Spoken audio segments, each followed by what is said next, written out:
నమస్కారం అండి. నిన్న కొన్ని శ్లోకాలు చూసాం. కాల క్రీడతి గచ్చతి వాయు తదపిన ముంచతి ఆశావాయువు. కాలము అందరితో ఆడుకుంటూ ఉంటుందండి. మనము సజ్జన సంఘం గురించి మనం ఎప్పుడు ఆలోచించాం. సత్సంగత్వే నిస్సంగత్వ, సన్యాసులకు చెప్పిన సత్సంగత్వే నిస్సంగత్వ. అది చాలా కష్టం. ఆ ఇంకా ఇలా కూడా బాగా మనకి అర్థమయ్యేలా ఆదిశంకరులు చాలా ఆ, తీవ్రంగా చెప్పారు, ఫోర్స్ఫుల్గా చెప్పారు. ఏమంటే జటలు వేసుకున్నా, గుండు కొట్టుకున్నా, సన్యాసులు కనిపించినట్లు రకరకాల వేషాలు వేసిన ఉదర నిమిత్తం ఎన్ని వేషాలు వేసినా, అంటే ఏదో ఒకటి సంపాదించుకుందాం అని ఎన్ని వేషాలు వేసినా అసలు దేన్ని చూడాలో దాన్ని చూడనంత వరకు వాడికి ఉపయోగం లేదు. ఏ స్థాయిలో ఉపయోగం లేదు అని అంటే ముసలివాడైపోయి శరీరంలో కాళ్ళు చేతులు అన్నీ వడలిపోయి తలపైన వెంట్రుకలు రాలిపోయి నోటిలో ఉన్న పళ్ళన్నీ ఊడిపోయి చివరికి చేతిలో కర్ర పట్టుకొని నడిస్తే కానీ కర్ర తీసుకుంటే కానీ నడవలేని స్థితికి వెళ్ళిన తర్వాత కూడా ఆశలు వదలము మనము. ఇది మామూలు మనుషులకు చెప్పినట్లే ఇక్కడ కూడా చాలా శుభ్రంగా చెప్పారండి. అగ్రే వహ్ని పృష్ఠే భాను రాత్రో చుబుక సమర్పిత జాను. అంటే ఇది మామూలుగా సన్యాసుల జీవితం ఇలాగే ఉంటుందండి. ఎందుకనంటే మనం కాస్త వేడి ఎక్కువైందంటే ఫ్యాన్ వేసుకుంటాం, లేదా ఏసీ వేసుకుంటాం. పాతకాలంలో అయితే రాజులకు వీసన కర్రలు విసిలేవాళ్ళు. కానీ ఇలా ఎవరైతే బహుకృత వేష సన్యాసం స్వీకరించి ఆ మూఢంగా ఆగిపోతారో అది వేరు. కనీసం కొన్ని సాధనలు చేసేవాళ్ళు ఎవరైతే ఉన్నారో వాళ్లకు కూడా ఏదో చిన్న చిన్న సాధనలు చేసుకుంటూ అలా ఉండిపోతే అంటే ఈ సాధన మాత్రం చాలా సులభమైంది కదండి.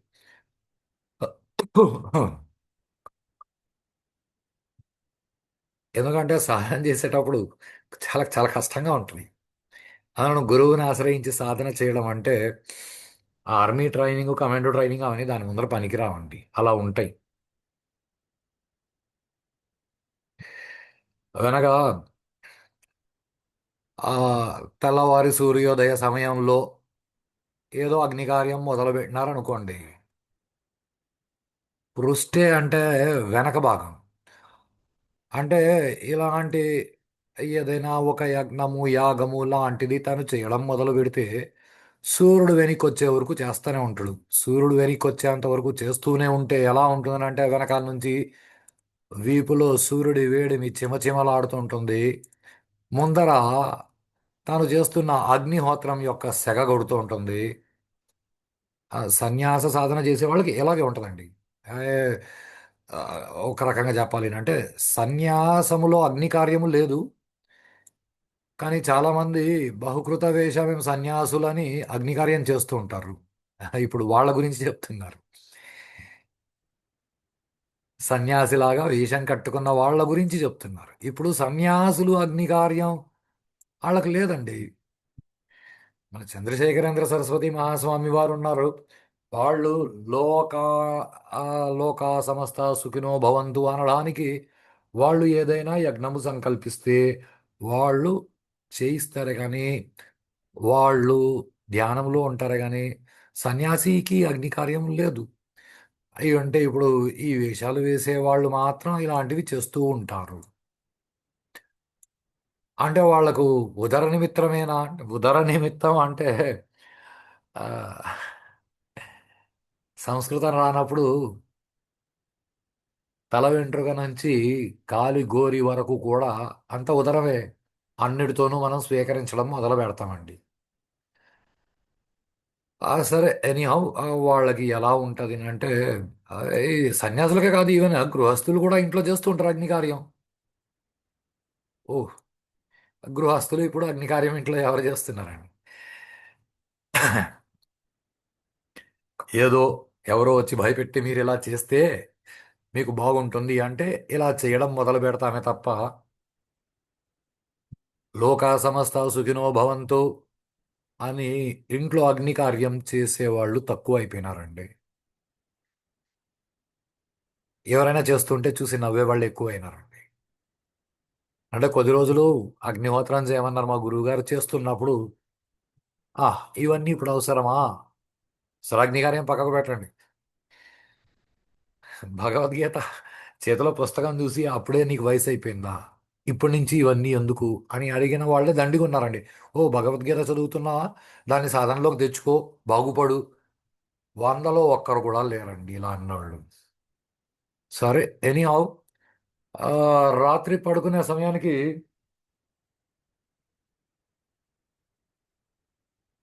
ఓపిక తగ్గిపోతుంది. మన జాను అంటే మోకాలు, చివుగము అంటే గడ్డం, గడ్డాన్ని మోకాలు కనిచ్చి అలా పడుకొని నిద్రపోతారు. అంటే మోకాళ్ళపై తల అనిచ్చి అలా కూర్చొని ఉండిపోతారు తప్ప ఆ, ఇవన్నీ ఏదో వైరాగ్యం వస్తున్నాయి అని బయటికి కనిపించేలా చేయడానికి చేస్తారు. ఇలా చేసేటప్పుడు ముందు అగ్నిహోత్రాన్ని పెట్టుకొని వెనకాల సూర్యుడు వేడి తగులుతుంటే రాత్రిళ్ళు ఆ, మంచి పడక వేసుకోకుండా అసలు పడుకోకుండా కూర్చుని ఆ మోకాళ్ళకి గడ్డమనిచ్చి తలానిచ్చి అలాగే పడుకొని ఆ, ఇది చాలా గొప్ప స్టేట్మెంట్ అండి. కరతల భిక్షస్తరుతల వాసః, అరచేతిలో భిక్ష తీసుకొని తరు అంటే చెట్లు, చెట్ల కింద నివసించి అంటే ఇల్లు వాకిలి అన్ని వదిలేసి చెట్ల కింద కూర్చొని మాకు చాలా వైరాగ్యం వచ్చిందని బహుకృత వేష అగ్ని కార్యాలు చేసి వెనకాల వీపులో సూర్యుడు తగులుతుంటే రాత్రిళ్ళు మనకి యోగి వేమన గారిని చూపిస్తారు కదండి చిత్రపటంలో, ఆయన చెట్టు కింద కూర్చొని ఒక కాలు చాచి ఒక కాలు మోకాలు వరకు మడిచి అలా మోకాళ్ళ మీద తల పెట్టుకొని ఈ చెట్టు కింద కూర్చుని చేతిలో అంటే భిక్ష పాత్ర కూడా లేకుండా అరచేతిలో భిక్ష తీసుకొని అన్నీ చేసినా కూడా ఈ మనసులోని ఆశ ఏదైతే ఉందో దాన్ని వదలకపోతే, ఒక రకంగా చెప్పాలంటే అది మనల్ని వదలదండి. మన వాళ్ళు ఏదో కొన్ని మాటలు మాట్లాడతారు. ఒక్కొక్కసారి నాకు నవ్వు వస్తుంది. ఏ దయ్యాలు భూతాలు పిశాచాలు చూసారా? అది చూసే వస్తువు కాదండి. అది చూసే వస్తువులు కావు. సినిమాల్లో చూపించినంత మాత్రాన అవి బయట ప్రపంచంలో అందరికీ కనిపించాలని లేదు. అవి ఇష్టపడినా కనిపించలేవు. నీకు చూసే శక్తి ఉంటే నీకు కనిపించవచ్చునేమో. నువ్వు ఆ శక్తిని పెంచుకోవాలి. ఎందుకంటే చాలా మంది నన్ను అడిగినారు. "ఆ, ఆ, ఎవడో ఏదో ఒక పనికి మాలిన పని వాడికి కామ పిశాచము పట్టింది." కామ పిశాచము అంటూ ఒక పిశాచం ఉండదండి, అసలు కామమే పిశాచం. ఈ కామము ఒక పిశాచం, మోహిని దయ్యము అని ఆమె క్షమించండి. మోహిని దయ్యం అంటూ ఏది ఉండదు. అసలు మోహిని, ఆ మోహించే రూపం ఏదైతే ఉందో అదే దయ్యం. మనం అలా ఆలోచించకపోతే సక్రమంగా బతకలేమండి. మనకు వేరే ఏదో దయ్యం పట్టిందని అనుకుంటామే కానీ మనకు మోహం పట్టింది. మోహం అనే దయ్యం పట్టింది, కామం అనే పిశాచం పట్టింది కాబట్టి మోక్షం అంత సులభం కాదండి, ఆనందంగా బతకడం అది అంత సులభం కాదు. సరే, దీంతో పాటు ఇవన్నీ కూడా చాలా ఉన్నాయి. ఎందుకునంటే వీటిని కామెంట్ చేయాలంటే ఆ, ఒక్కొక్కసారి భయమేస్తుంది. ఎందుకునంటే వీటిని సక్రమంగా అర్థం చేసుకోవడం పక్కకు పెట్టి ఏదో ఒక విధంగా అర్థం చేసుకుంటున్నారు కదా అని గమ్మున ఉండాల్సి వస్తుంది. ఎందుకంటే కురితే గంగా సాగర గమనం అంటే గంగా నది దగ్గరికి వెళ్ళి గంగలో మునిగిన, ఓకే, వ్రత పరిపాలన మధవాదానం ఇవన్నీ మేము ఆ రకాల ఇవి చేస్తాం ఇవి చేస్తాం, ఏదేదో రకరకాల వ్రతాలు చేస్తాం. అథవా దానం, మేము దానాలు చేస్తాం. ఇన్ని చేసినా కూడా సర్వమతేన అంటే అది ఏ మతం అన్నా కానీలే. ఏ మతం అన్నా కానీలే అంటే ఇక్కడ హిందూ మతం కానీలే. హిందూ అనేది మతం కాదండి. శైవ మతం కావచ్చు, వైష్ణవ మతం కావచ్చు, ఇవి మతాలు. శైవ మతం, వైష్ణవ మతం, శాక్తేయ మతం, గాణపత్యం, కౌమారం, ఇవి మతాలు. ఈ మతాలు కాకుండా వేరే ఏ మతాలైనా కానీలే, అన్ని మతాలలో ఏ మతంలో అయినా సరే బహుకృత వేష, వీళ్ళ ముసలోళ్ళైనా వాళ్ళని ఆశ వదలదు, వాళ్ళ ఆశ వదలరు. ఇవన్నీ చేసినా కూడా ఏ మతంలో అయినా సరే గంగకు పోయినా, ఇప్పుడు మనకు గంగ అన్నట్లు మిగతా కొన్ని మతాల్లో ఒక్కొక్క చోట ఒక్కొక్క పేర్లు పెట్టుకొని వాళ్ళు వాళ్ళ కాన్సెప్ట్స్లో ఉంటున్నారు. మంచిది ఎక్కడైనా కానీ. జన్మ శతేన 100 జన్మలు ఎత్తినా సరే ఇలా ఉంటే ముక్తి అన్నది దొరకదు. ఎప్పటి వరకు? జ్ఞాన విహీన. జ్ఞానము రానంత వరకు ముక్తి దొరకదు. జ్ఞానము అంటే ప్లీజ్ ఇంగ్లీష్లోకి వెళ్ళి నాలెడ్జ్ అనే పదాన్ని అర్థం చేసుకోవద్దు. జ్ఞానము అంటే నాకు తెలియదా, నాకు చాలా విషయాలు తెలుసు అని అనుకోవద్దు. జ్ఞానము వేరు, విజ్ఞానము వేరు. మీకు విషయాలకు సంబంధించిన జ్ఞానం ఏదైతే ఉందో దాన్ని విజ్ఞానము అంటారు. జ్ఞానమునంటే నేను అనేది ఏంది, అసలు నేను అనేవాడు ఎవడు, నేను నేనుగా ఉంటున్నానా? ఇది సినిమా డైలాగ్ చెప్పినంత సులభమైన విషయం కాదండి. నన్ను నన్నుగా ప్రేమించు, నీకు నువ్వు తెలుసా?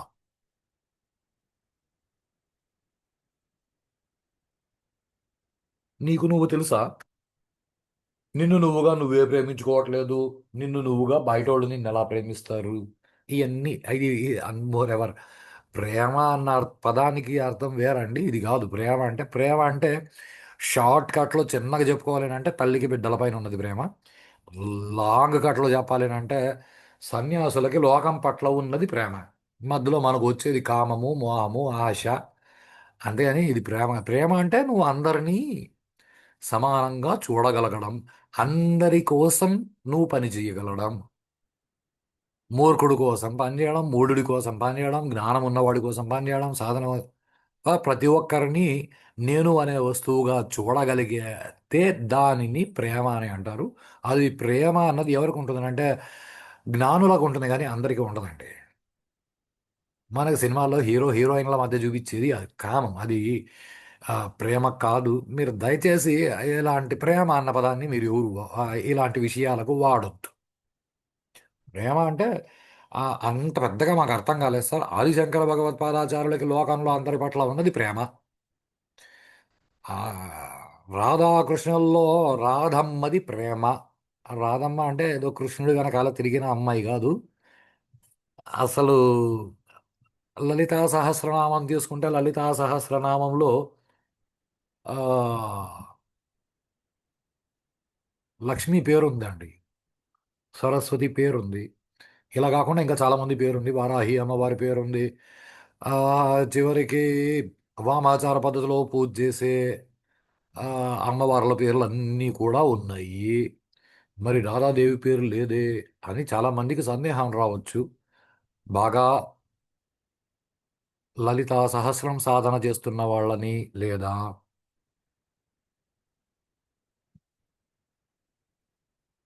ఆ, శ్రీ విద్యోపాసన అంటారండి. దానిలో మళ్ళీ పంచదశి మంత్రము, షోడశి మంత్రము, రకరకాలు. నేను ఈ దశమహావిద్యలు వీటి గురించి నేను మాట్లాడట్లేదు. ఎందుకంటే దశమహావిద్యలు శ్రీ విద్యలో ఒక భాగం.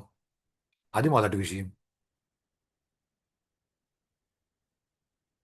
శ్రీ విద్యోపాసన చేస్తున్న వాళ్ళు దశమహావిద్యలు దాటి శ్రీ విద్యోపాసనలోకి వెళ్తారు. దానిలో మళ్ళీ కొన్ని వేల రకాల పూజలు ఉన్నాయండి. కొన్ని పదులు వందలు కాదు, కొన్ని వేల రకాలుగా అమ్మవారిని పూజించవచ్చు, భావించవచ్చు. ఆ అమ్మవారి అనుగ్రహాన్ని పొందడానికి కొన్ని వేల రకాల మార్గాలు ఉన్నాయి. అన్ని రకాల మార్గాలను కలిపి శ్రీ విద్య అంటారు. ఆ శ్రీ విద్యలో ఆ, అది చాలా గొప్ప గొప్ప విషయాలు, మంత్రశాస్త్రము అవన్నీ తెలిసి ఉండాలి. మనకి ఎందుకు అవన్నీ? లలితా సహస్రనామాలు మనకు తెలుసు కాబట్టి అవి మాత్రం పట్టుకున్నాం. లలితా సహస్రనామాల్లో రాధాదేవి పేరు ఎక్కడుంది అంటే స్వా సాత్వై నాకు మంత్రాలు రావండి. స్వాతస్మై పరమ ప్రేమైక రూప అని అమ్మవారి పేరండి. లలితా సహస్రంలో ప్రేమైక రూప అని రాధాదేవి పేరుంది. రాధ అన్న అక్షరాలు లేకపోయి ఉండొచ్చు. రాధాదేవినే ప్రేమ స్వరూపంగా చెప్పబడింది లలితా సహస్రనామం. ఇప్పుడు రాధాదేవికి ఎవరు నచ్చుతారు, ఎవరు నచ్చరు అంటే అసలు ఎవరు నచ్చరన్న కాన్సెప్టే లేదు ప్రపంచంలో. అందరినీ తన బిడ్డల్లాగా చూసుకుంటుంది అని అర్థం రాధాదేవి గురించి. ఆ, మనం అది ప్రేమ. ఆ ప్రేమని ఎవరు చూపిస్తారో వాళ్ళు జ్ఞానము కలిగిన వాళ్ళు. అంతేగాని నాకు ఆ ట్రంప్ అకౌంట్లో ఏముందో నాకు తెలుసు, నాకు సైబర్ సెక్యూరిటీలో నేను హ్యాకర్ని, సైబర్ సెక్యూరిటీ చాలా బాగా నేర్చుకున్నాను, నేను హ్యాకర్ని కాబట్టి ప్రపంచంలో ఎవరి అకౌంట్లో ఎంత డబ్బులు ఉన్నాయి నాకు ఆ నాలెడ్జ్ వస్తుంది, అది జ్ఞానము. అది జ్ఞానము కాదండి, అది ఇన్ఫర్మేషన్, విషయం మాత్రమే. జ్ఞానము అంటే నేను అనేది ఏది అని తెలుసుకొని నేను అనే దానిగా ఆగిపోవడాన్ని జ్ఞానము అని అంటారు. అది రానంత వరకు వందల జన్మలు ఇలాంటివి చేసినా కూడా, ఒకసారి కాదండి, వందల జన్మలు ఇలాంటివి చేసినా కూడా ముక్తి దొరకదు. అంటే ఆ, మరి ఇవన్నీ చేయడం వేస్తా అంటే చాలా క్లియర్గా చెప్తానండి. ఇవన్నీ ఖచ్చితంగా చేసి తీరాల్సిందే. అగ్ని కార్యం చేసే ఆ, అర్హత యోగ్యత ఉన్న వాళ్ళది చేయాల్సిందే. రాత్రి అలా భోగాలకి తలంచుకొని భగవంతుని తలుచుకుంటూ అలా ఉండిపోవాల్సిందే. ఏమో భవిష్యత్తులో చెట్టు కింద కూర్చుని చేతిలో మాత్రమే పట్టేంత అన్నము భిక్ష తీసుకుని దాన్ని మాత్రమే తిని ఇలాంటివి చేస్తే చిత్తశుద్ధి వస్తుందండి. చిత్తశుద్ధి రాదు కాబట్టే ఇక్కడ ఆ, శతేన అన్న దానికి మనకి సంస్కృతంలో రెండు అర్థాలు ఉన్నాయండి. శతము, సహస్రము, కోటి, ఈ పదాలు ఉన్నాయే. ఇది మనము సమయాన్ని బట్టి భావాన్ని అర్థం చేసుకోవాలి. ఇక్కడ ఏదో చిన్న పదంగా తీసుకుంటే జన్మ శతేన అంటే వందల సంవత్సరాలు, శతము అని అంటే ఇంకా ఒక అర్థం ఉందండి. కాలం ఉన్నంత వరకు కాలాన్ని శతమునని అంటారు. ఓకే. శతము అని అంటే అనంతము అని కూడా ఒక అర్థం ఉందండి. అంటే ఇక నువ్వు ఈ కొన్ని కోట్ల జన్మలు ఎత్తినా కూడా నీకు మోక్షం రాదు, ఎందుకంటే ఇవి మాత్రమే చేస్తూ ఉంటే అని కూడా అక్కడ అర్థం ఉందండి. అంటే మరి ఇవన్నీ చేసి ఉపయోగం లేదంటే ఇవన్నీ చేస్తే చిత్తశుద్ధి వస్తుంది. చిత్తశుద్ధి వస్తే ఉపయోగమేమి అంటే, చిత్తశుద్ధి వస్తే మనసు ప్రశాంతంగా తయారవుతుందండి. మనసు ప్రశాంతంగా తయారైతే ఏమవుతుంది అంటే వాడికి వైరాగ్యం వస్తుందండి. వైరాగ్యం నిజంగా వస్తుందండి. చిత్తశుద్ధి వస్తే వాడికి ఈ జ్ఞానం వచ్చే అవకాశం ఉంటుందండి. చిత్తశుద్ధి వస్తే జ్ఞానము నిలిచే అవకాశం ఉంటుంది. లేకపోతే నేను ఆత్మ పదార్థాన్ని, నేనే పరమాత్మని అని ఎవరైనా చెప్పగలరు. ఓకే. సో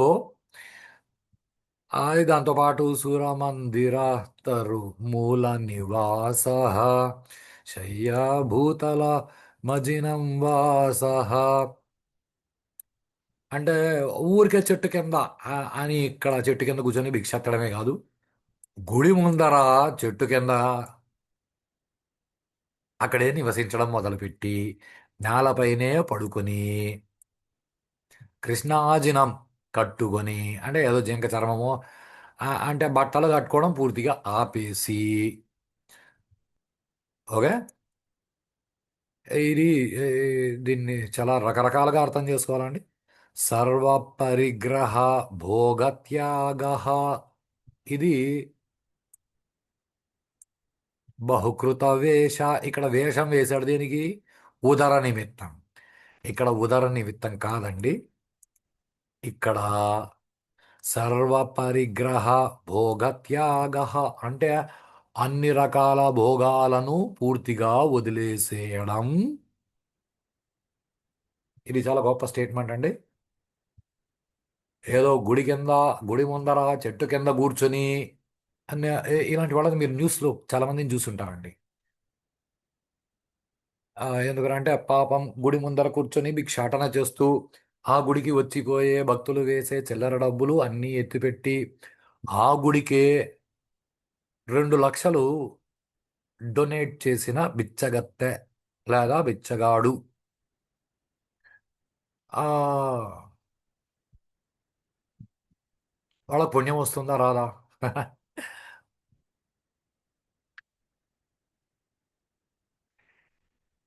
ఇప్పుడు వాళ్ళు 2 లక్షలు డొనేట్ చేశారు అని అంటే వాళ్ళకి వచ్చింది 2 లక్షలు అయితే వాళ్ళు 2 లక్షలు డొనేట్ చేస్తే ఓకే. ఆడు 10 లక్షలు వాడు సంపాదించి 2 లక్షలు డొనేట్ చేస్తే ఎందుకనంటే ఇలాంటి బిచ్చగాళ్ళని చాలా మంది న్యూస్ పేపర్లలో ఇస్తారు. అంతేందుకంటే మా ఊళ్ళో నేను చూస్తానండి. చిన్న చెక్కపేట దానికి ఈ పక్కన ఆ పక్కన 4 బాల్ బేరింగ్స్ తగిలిచ్చేసి పాపం చినిగిపోయిన ప్యాంటు కాళ్ళు కొంచెం విచిత్రంగా యోగాసనాలు వేసేవాళ్ళు కూడా కాళ్ళు మడవలేరు అలాంటి కాళ్ళు మడిచేసి చెయ్యి ఒకటి అలా పక్కకు పెట్టుకొని రోజంతా ఊర్లో తిరిగి సాయంత్రం అయిన వెంటనే ఒక ఏదో చెక్క డబ్బా లాంటిది ఒకటి మా ఊర్లో పోలీస్ స్టేషన్ పక్కనే ఒక చిన్న చెక్క డబ్బా లాంటి షాప్ ఒకటి ఉంటే దాన్ని ఇనికిపోయి ఆ కింద ఉన్నది తీసి ఆ లోపల పెట్టి ఈ ప్యాంట్ ఏదైతే చినిగిపోయినది ఉందో దాన్ని తీసి తిప్పిచ్చేసుకుని అది సూపర్ జీన్స్ ప్యాంట్ ఒక పక్కన చినిగి ఉన్నది అంటే డబల్ ప్యాంట్. ఒక వైపు నుంచి వేసుకుంటే బిచ్చగాళ్ళ ప్యాంట్ ఇంకో వైపు నుంచి వేసుకుంటే సూపర్ రిచ్ ప్యాంట్ వేసుకొని ఆ పక్కనే ఉన్న బార్కి వెళ్ళి ఒక క్వార్టర్ తీసుకుని మందు దాగి హాయిగా ఇంటికి వెళ్ళిపోతున్నారండి. నా కళ్ళతో నేను చూశాను. ఆలోచించండి. రూపాయి ఎవరికైనా ఇవ్వాలి అంటే భయం వేస్తుంది. నేను ఇచ్చిన రూపాయితో వాడు మందు తాగి పెండలాన్ని కొడితే వాడు పెండలాన్ని కొట్టడానికి కావాల్సిన బలం ఇచ్చేందుకు కావాల్సిన మందు తాగడానికి కావాల్సిన రూపాయి వాడికి ధర్మం చేసినందుకు నాకు పాపం వస్తుందేమో అని భయం వేస్తుంది ఒక్కోసారి. ఎనీహౌ ధర్మం అనే పదం వచ్చింది కాబట్టి ఇక్కడ ఈ పదాన్ని కొంచెం జాగ్రత్తగా పట్టుకోండి. వ్రత పరిపాలన పరిపాలన అథవా దానం. దానం అన్న పదం వాడుంది ప్లీజ్. దారిలో ఆ, ఒక మాట అంటాను మీరు ఎవరు తప్పుగా అనుకోవద్దండి.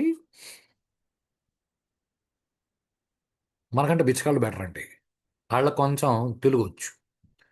ఆయన అంటే బిచ్చగాళ్ళలో దాదాపుగా 90% బిచ్చగాళ్ళు ఏం చేస్తారంటే అయ్యా బాబు ధర్మం అని అడుగుతారు కానీ బాబు దానం అని అడగరు. ఎందుకనంటే దానానికి ధర్మానికి తేడా ఉందని నాకు తెలిసి బహుశా బిచ్చగాళ్ళకు తెలుసేమో. లేదా అయ్యా నీ ధర్మం నువ్వు పాటించు అని నీకు గుర్తు చేస్తున్నాడు అయ్యా ధర్మం చెయ్యి అని. ఏమో. కానీ బ్రాహ్మణుడికి మీరు ఏదైనా వ్రతం చేసి ఇస్తే అది దాన్ని మాత్రమే దానం అంటారండి. బిచ్చగాళ్ళకి చేసే దాన్ని దానం అని అంటారు. ఆ గుళ్ళ ముందర పెట్టుంటారు మేము అన్న సంతర్పణ చేస్తున్నాము అనాలి. అన్న దానం చేస్తున్నాము. చెత్తండి. బ్రాహ్మణుడికి మాత్రమే దానం చేయాలి. బ్రాహ్మణుడు కాకుండా వేరే ఎవరికి చేసినా దానం కదా అది ధర్మం. పదాలు జాగ్రత్తగా గమనించండి. ఇది శాస్త్రం చెప్పిన విషయం. అంతేగాని ఏదో ఊర్లో ఏదో బిచ్చగాడికి నేను 10 రూపాయలు దానం చేశాను. 10 రూపాయలు 10 రూపాయలు దానం. వాడు బిచ్చగాడు బ్రాహ్మణుడా? వాడు బ్రాహ్మణుడు అయితే నువ్వు చేస్తేనే అది దానం. వాడు బ్రాహ్మణుడు కదా వాడికి చేస్తే అది ధర్మం.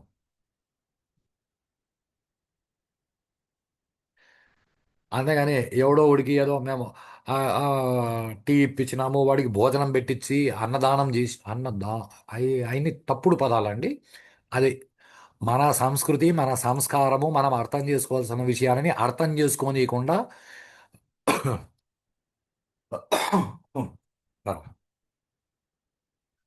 మనం అర్థం చేసుకోకుండా మనం తప్పుగా బిహేవ్ చేసేలా మనకి ఈ పదాల మధ్య తేడా తెలియనీయకుండా ఇంగ్లీష్ వాళ్ళు వచ్చి ఈ ఇంగ్లీష్లో పదాలని మార్చి ఆ తర్వాత ఇంగ్లీష్ టు తెలుగు ట్రాన్స్లేట్ చేయడానికి ఇంగ్లీష్ చదువులు చదువుకున్న వాళ్ళని పెట్టి అలా మనకి దానానికి ధర్మానికి తేడా తెలియకుండా మనం తయారైపోయినాం. ఆ, అప్పుడు అక్కడి నుంచి ఇక్కడ సర్వ పరిగ్రహ భోగత్యాగ. భోగాలు త్యాగం చేయడము అంటే ఇక్కడ మళ్ళీ ఇంకొక స్టేట్మెంట్ చెప్తాను. ఇప్పుడు మీరు ఎవరికైనా డబ్బులు ఇవ్వాలనుకోండి దానికి మీరు ఆ, మేము త్యాగం చేశాము. ఈ పదాన్ని కొంచెం జాగ్రత్తగా గమనించండి. త్యాగము వేరు, పక్కన వాళ్ళకి ఇవ్వడము వేరు. ఆ త్యాగము అని అంటే అది దాని మీద మళ్ళీ ఏ కోరిక ఉండకూడదు. ఏ కోరిక ఉండకూడదు అని అంటే దీన్ని వీళ్ళ కోసం నేను త్యాగం చేస్తాను కుదరదు. నేను నా పెండ్లాం కోసం అది పనికి మాలనమాట. నా పెండ్లాం కోసం నేను త్యాగం చేయడం ఏంది? నా పెండ్లాం నా కోసం త్యాగం చేయడం ఏంది? నా పెండ్లాం నా కోసం ఈ త్యాగము లాంటిది ఏదైనా చేస్తే అది తన ధర్మం పాటించింది. నా భార్య కోసం నేనేదైనా ఇలాంటి త్యాగం చేస్తే నేను నా ధర్మం పాటించాను. ఇప్పుడు భార్యాభర్తల మధ్య త్యాగం త్యాగం అంటే అసలు పూర్తిగా ఏ ఆలోచన లేకుండా వదిలేయడం. ఏ ఆలోచన లేకుండా వదిలేయడం అంటే ఎలా? ఇంట్లో ఏసీ ఉందా లేదా నాకు అవసరం లే, ఏసీ ఆన్ చేసినారా ఆఫ్ చేసినా నాకు అవసరం లే, అసలు నేను దాన్ని పట్టించుకోను. ఇప్పుడు నా మనసులో దాని గురించి నేను త్యాగం చేసిన. ఇప్పుడు మీరు ఒక 10 రూపాయలు పక్కకు పెడతా, నేను గుడికి వెళ్ళాలనుకుంటున్నాను. రోజు గుడికి వెళ్ళి ఆ, గుడి ముందర ఉన్న బిచ్చగాడి పళ్ళెంలో నేను ఒక రూపాయి వేస్తాను, లేదా గుడిలో హుండీలో ఒక రూపాయి వేస్తాను. అంటే ఆ రూపాయి వేసిన తర్వాత అసలు ఆ రూపాయి దేనికి ఉపయోగించబడింది, దాని ఫలితాన్ని నువ్వు ఎక్స్పెక్ట్ చేయకుండా ఉంటే దాన్ని త్యాగం అని అంటారు. నువ్వు గుడికి వెళ్ళి హుండీలో రూపాయి వేసి "ఆ, నేను రూపాయి వేసినాను కాబట్టి నాకు ఈరోజు వ్యాపారంలో 100 రూపాయలు వస్తే బాగుండు", అది త్యాగం కాదది. త్యాగం అంటే భోగ త్యాగ పదాన్ని జాగ్రత్తగా పట్టుకోండి. నీకు ఏ భోగాలు ఉన్నాయో అసలు నేను నా బండి ఫ్రెండ్కి ఇచ్చాను, ఎంత త్యాగం చేశాను. నీ నీ ఫ్రెండ్ నీ ఫ్రెండ్ కాబట్టి బండి ఇచ్చినావు. దారిలో ఎవడో పోతుంటే రారా అని పిలిచి బండి తీసుకొని పోరాని నువ్వు వాడికి ఇవ్వలేదు. వాడికి ఇచ్చి నువ్వు దాన్ని మర్చిపోతే దాన్ని త్యాగం అని అంటారు. నీ ఫ్రెండ్గా నేనే బండి కాసేపటికి అలా వాడుకోవని ఇచ్చేదాన్ని నేను త్యాగం చేస్తాను. అలా కాదండి, త్యాగము వేరు, ఓకే, ధర్మం వేరు, దానం వేరు. అసలు ఏ పదాలకి మనం అర్థం తెలియకుండా బతికేస్తున్నాం. సో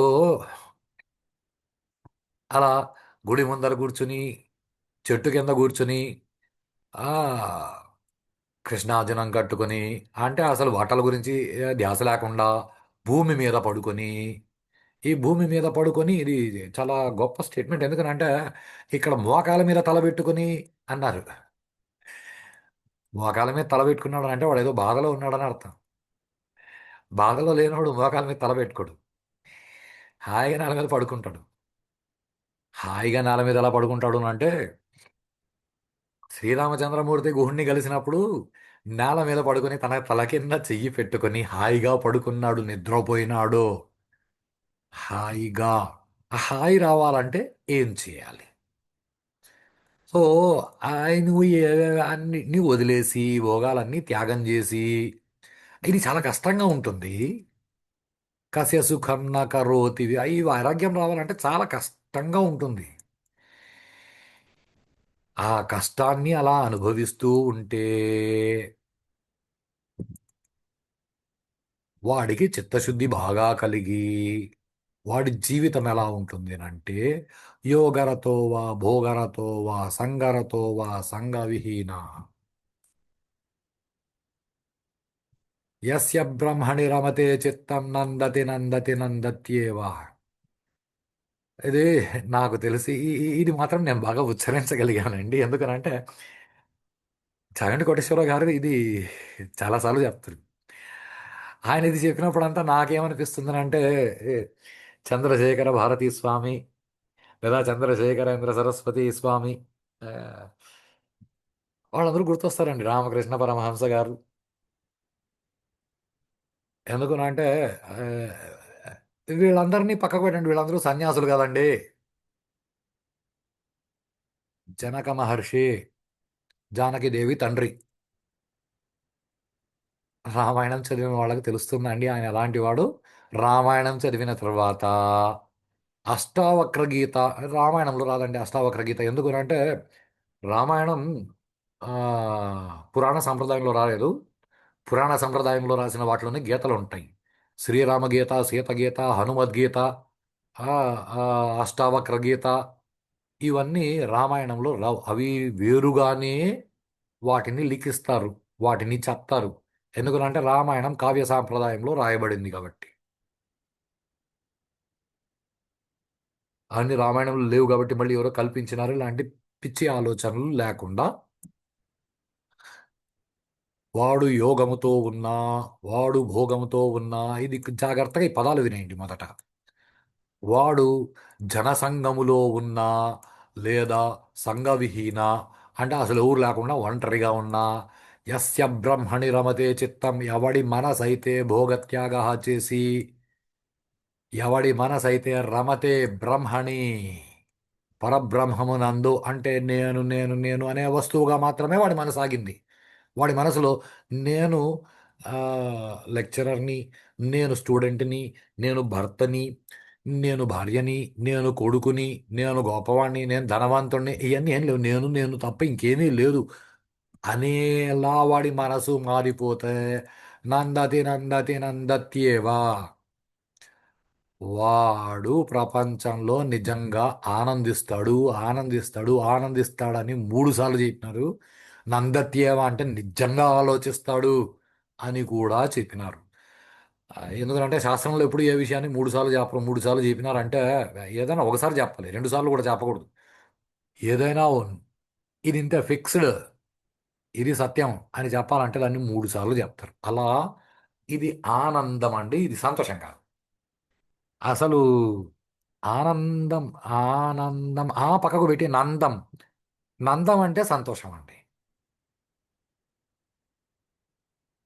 నందము అంటేనే సంతోషము. ఇప్పుడు కృష్ణ భగవానుడి తండ్రి ఎవరైతే ఉన్నారో నందుడు, ఆయన పేరు ఎందుకంటే ఆయన ఎప్పుడు సంతోషంగా ఉంటాడు కాబట్టి ఆయన పేరు నందుడు. ఇలాగే ఇంకా సంతోషంగా ఎవరు ఉంటారు అంటే జనకుడు అని చెప్పాను కదండి, అష్టావక్ర గీతలో చెప్తారండి. అష్టావక్ర గీతలో అష్టావక్రుడికి, జనక రాజర్షికి, అష్టావక్ర మహర్షికి మధ్య సంవాదం ఏదైతే జరుగుతుందో అది అష్టావక్ర గీత. అబ్బో, చాలా అద్భుతంగా ఉంటది. అసలు ఆత్మజ్ఞానం అంటే జనకుడు ఆత్మజ్ఞానంతో ఎలా ఉన్నాడు, అష్టావక్రుడి ఆత్మజ్ఞానం ఎంత గొప్పది, వాళ్ళిద్దరూ ఎలా షేర్ చేసుకున్నారు నాలెడ్జ్ని, వాళ్ళిద్దరూ మాట్లాడుకుంటూ లోకానికి ఎలా గొప్ప నాలెడ్జ్ని ఇచ్చారు. నాలెడ్జ్ అంటే మళ్ళీ నాలెడ్జ్, జ్ఞానము గురించి మాత్రమే చెప్తున్నాం. దానిలో ఒక మాట చెప్తారండి. జనక రాజర్షి తన భార్యతో రాత్రి దాదాపుగా అర్ధరాత్రి సమయము దగ్గర దగ్గర పడుతూ ఉండగా జనక రాజర్షి తన భార్యతో సంగమిస్తూ, ఆయన రాజర్షి కదండి, కాబట్టి ఆయనకి దయాలు భూతాలు అన్నీ కనిపిస్తాయండి. అన్నింటితో పాటు గంధర్వులు, యక్షులు, కిన్నరులు వీళ్ళు కూడా కనిపిస్తారండి. ఆకాశంలో గంధర్వులు, సిద్ధులు, చారణులు వాళ్ళందరూ ఏదో ఆ బ్రహ్మలోకము, సత్యలోకములో ఆ బ్రహ్మజ్ఞానము గురించి జరిగిన డిస్కషన్లో పార్టిసిపేట్ చేసి, ఆహా బ్రహ్మజ్ఞానము ఎంత ఆనందాన్ని ఇస్తుందా, మనము ఈ స్థితి నుంచి బయటపడాలంటే మనము కూడా బ్రహ్మజ్ఞానము సంపాదించాలి. ఆ, ఎన్ని సంవత్సరాలు ఇలా ఉండిపోతాము, బ్రహ్మజ్ఞానము సంపాదించడానికి సులభమైన మార్గము, చాలా సులభమైన మార్గము మనిషిగా పుట్టడం అంట. మనిషిగా పుడితే వాడికి చాలా సులభంగా బ్రహ్మజ్ఞానం వచ్చే అవకాశం ఉందంట. బ్రహ్మజ్ఞానంలో ఎంత ఆనందంగా ఉంటుందో తెలుసా అని వాళ్ళు మాట్లాడుకుంటూ వెళ్తుంటే భోగరతోవా తన భార్యతో కలిసి పడుకునున్న జనక రాజర్షి వాళ్ళ మాటలు వినిపించి, ఓ బ్రహ్మ పదార్థము బ్రహ్మ పదార్థముగా ఉండాలి, అది ఎప్పుడు యోగముతో ఉండాలి, భోగముతో ఉన్న వాడి యోగం ఎప్పుడు ఆ బ్రహ్మ పదార్థంతో ఉంటుంది. అంటే ఇప్పుడు జనకరాజర్షి రాజు కదా, అంటే ఆయన రాజు ఋషి, ఆయన యోగముతో అన్ని సాధించినాడు, ఆయన మహాజ్ఞాని. ఆయన మహాజ్ఞాని కాబట్టే ఆ అమ్మవారు అక్కడ ఇక్కడ కాకుండా వెతికి వెతికి ఆ జ్ఞాని ఇంట్లో పెరిగిందండి. ఆ జ్ఞానికి అమ్మవారు దొరికింది, జ్ఞాని ఇంట్లో అమ్మవారు పెరిగింది. ఇలా ఉంటుందండి మనం విషయాలు పట్టుకోవాల్సినవి.